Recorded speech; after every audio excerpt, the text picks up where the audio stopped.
Assalamualaikum warahmatullahi wabarakatuh. My name is Muhammad Amzar Danial Razak and my matric number is 264488, and the title of my documentary is My Reasons for Coming to Malaysia. My Reasons for Coming to Malaysia is a documentary that showcases the life of foreigners who has been living in Malaysia for a certain period of time, and it explores their backgrounds that leads to decide on coming to Malaysia and what made them decide to come to Malaysia and decided to stay here. Because all of these people comes from different backgrounds, so each of them have their own stories on why they came to Malaysia. The reason behind this documentary is for us to explore the life of foreigners or expatriates in Malaysia, and for us to have a better understanding on why foreigners choose Malaysia as their choice.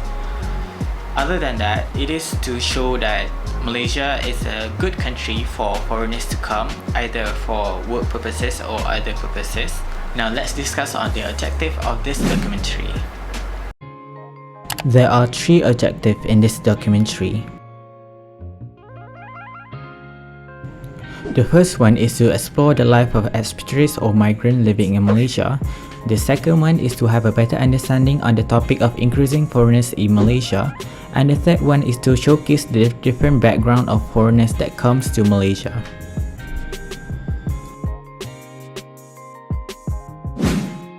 Now let's discuss on certain concepts that we're gonna touch on in this documentary, which are international migration, expatriates, and immigrants in Malaysia. So let's talk about international migration.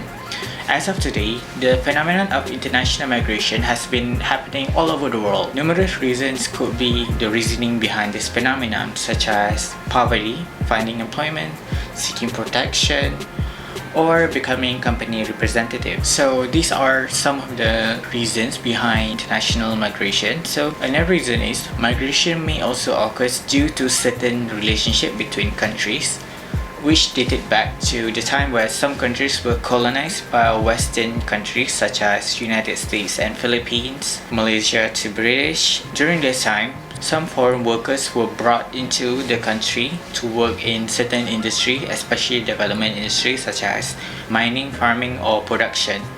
So this serves as a basis on international migration at that time. Another case of international migration happening is in rapidly developing countries such as Singapore or Malaysia. During development, when a country is rapidly developing, so there's a lot of job openings, especially in production industries. So because of this, a lot of foreign workers come to find that opportunity to get an employment. Due to this may contribute to the influx of foreign workers that leaves their country and comes to another country to start working in those industry.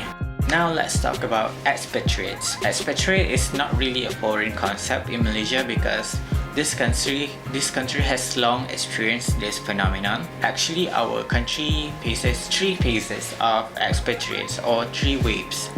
So the first phase is represented by the Britons, which was the first group of expatriates that comes to Malaysia. In the past decades, they mostly occupied private sectors in major organizations such as Shells, Dunlop, or Harrison's, while in the government sectors, they act as advisors, diplomats, academic, and technician specialists. And then comes the second group of expatriates, which comes from the United States or other European countries, which hold position in multinational companies such as Nestle, Volvo, and Philips. And then here comes the last wave of expatriates. This mostly comes from East Asian countries such as Taiwan, Korea, Japan. This was the result of the Look East policy that was implemented by the government of Malaysia in 1980s, the relationship with Australia, and the rapid growth of the electronic industry in Malaysia. Now let's talk about immigrants in Malaysia. In Malaysia, immigrants are defined as a group of people who are not citizens of Malaysia that migrated to Malaysia with multiple reasons, most commonly for education or working. They either stay in Malaysia temporarily and return home to their home countries, or they primarily stay in Malaysia. Some of them create families or obtain citizenship over the course of time where they reside in Malaysia. So those are the concepts that we are mostly touching on in this documentary. Now let's talk about production method under pre-production. This is the running order of the documentary. It is divided into 3 parts: introduction, content, and ending. And the introduction consists of the intro and cinematics, and then the content is the interview segments, and then the ending is the ending montage and the end credit. All of it together makes up for 600 seconds or 10 minutes. This is the rational expenditure of the documentary. It is consisted of transportation, food and drinks, camera equipment, souvenirs, and contingency. For transportation is 50 ringgit, food and drinks 20 ringgit, camera equipment 150, souvenirs 30, and contingency 50 ringgit. All of it makes up to 300 ringgit.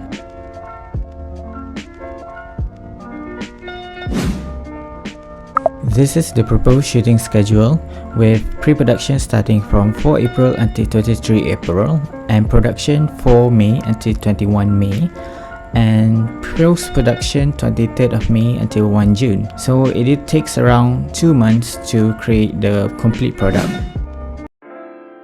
Let's talk about the subjects of the documentary. This documentary brought 4 people from all different countries and different backgrounds together for us to know their history and experience in Malaysia.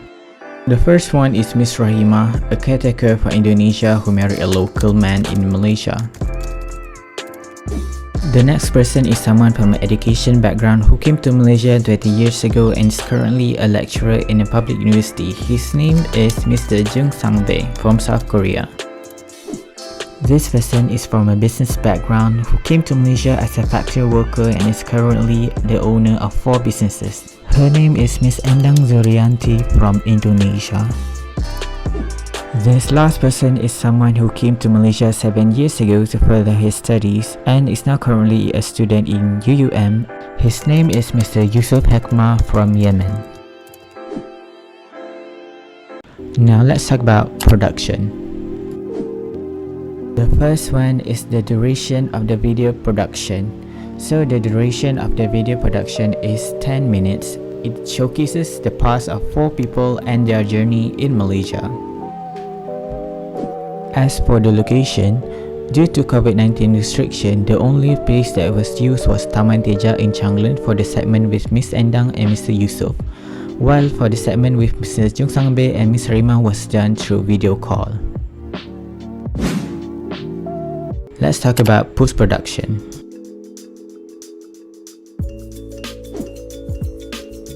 For the editing of this documentary, 3 software were used, which was Adobe Premiere, which is the main editing software to combine all the footage, Adobe Audition for audio related editing, and Adobe After Effects for visual effects.